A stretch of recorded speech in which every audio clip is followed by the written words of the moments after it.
Vijayalalitha YouTube சேனலுக்கு உங்களை வரவேற்கிறேன். இன்றைக்கி நான் பிரியாணி ரைஸில் தக்காளி சாதம் பண்ண போகிறேன்.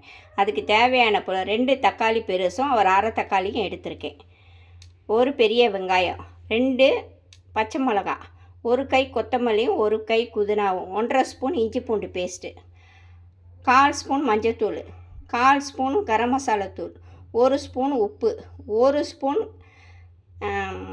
காஷ்மீர் மிளகாத்தூள். ஒரு ஆளாக்கு தான் நான் அரிசி எடுத்திருக்கேன். அதை ஒரு 10 நிமிஷம் ஊற வச்சுருக்கேன். 1 ஸ்பூனுக்கு கடலை எண்ணெயும் 1 ஸ்பூனுக்கு நெய்யும் எடுத்துப்போம். இது எப்படி செய்யலான்றதை பார்க்கலாம் வாங்க. இதில் நான் 1 ஸ்பூன் எண்ணெயும் 1 ஸ்பூன் நெய்யும் ஊற்றிருக்கேன். இதில் ஒரு பட்டை, 1 கிராம்பு, 1 ஏலக்காய், 1 பிரிஞ்சி இலை, அரை ஸ்பூன் சோம்பு இதெல்லாம் இதில் போட்டுறேன்.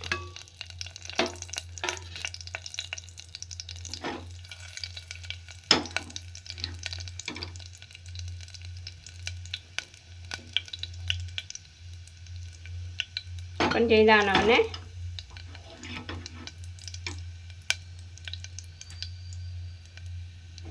வெங்காயம் எடுத்து போட்டுற வேண்டியதான்.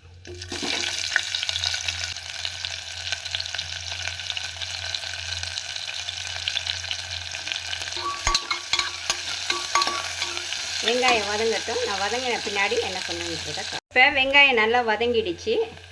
வதங்கின பின்னாடி இப்போ நான் மிளகாத்தூள் எல்லாமே எடுத்து போட்டிருக்கேன். எண்ணெயிலே வதக்கி விட்டுறணும். ஒரு வதங்கின பின்னாடி இது புதினா, பச்சை மிளகா இதெல்லாம் ஒரு வதக்கிடணும். தக்காளியை போட்டு வதக்க வேண்டியதான்.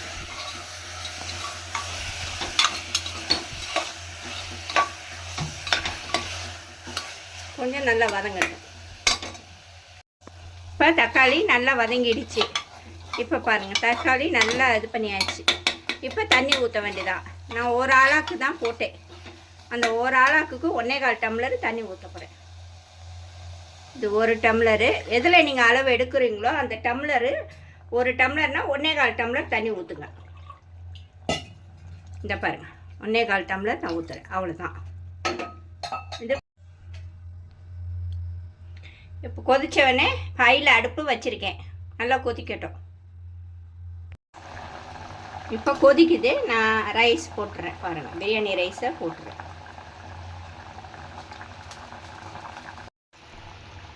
இப்போ இந்த மாதிரி தண்ணி முங்குற அளவுக்கு இருந்தால் போதும். 2 ஹையில் ஒரு விசில் விட்டுட்டு சிம்மில் ஒரு விசில் விட்டுட்டு ஆஃப் பண்ணால் போதும்.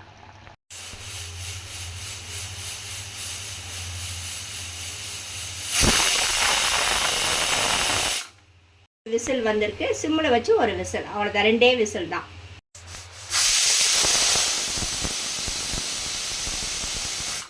ஹையில் ஒரு விசிலும் சிம்மில் ஒரு விசிலும் வச்சுட்டேன். இதோட அடுப்பை ஆஃப் பண்ணிடுறேன்.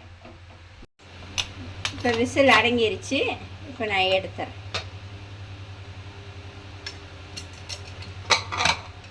சாதம் எப்படி இருக்குது பாருங்கள். இங்கே பாருங்கள், கீழே ஒரு அடி கூட பிடிக்காது. பார்த்தீங்களா? சொன்ன அளவுக்கு மெஷர்மெண்ட்டு கரெக்டாக போட்டிங்கன்னா சாதம் நல்லா பொழுன்னு வரும். பாருங்கள் எப்படி வருது பாருங்கள். உடைக்காமல் எடுக்கணும் சாதத்தை. அப்படியே பூ போல் அழகாக எடுக்கணும். ஏன்னா பிரியாணி ரைஸ் எல்லாம் நீளமாக உடையக்கூடாது. இந்த மாதிரி இருக்கணும். நான் சர்வ் பண்ணி காட்டுறேன் எப்படி இருக்கு. தக்காளி சாதம் பண்ணியிருக்கேன். பிடிச்சிருந்தா லைக் பண்ணுங்கள், ஷேர் பண்ணுங்கள், கமெண்ட் பண்ணுங்கள், பெல் பட்டனை தட்டுங்க, சப்ஸ்கிரைப் பண்ணுங்கள். ஓகே, தேங்க்யூ, பாய்.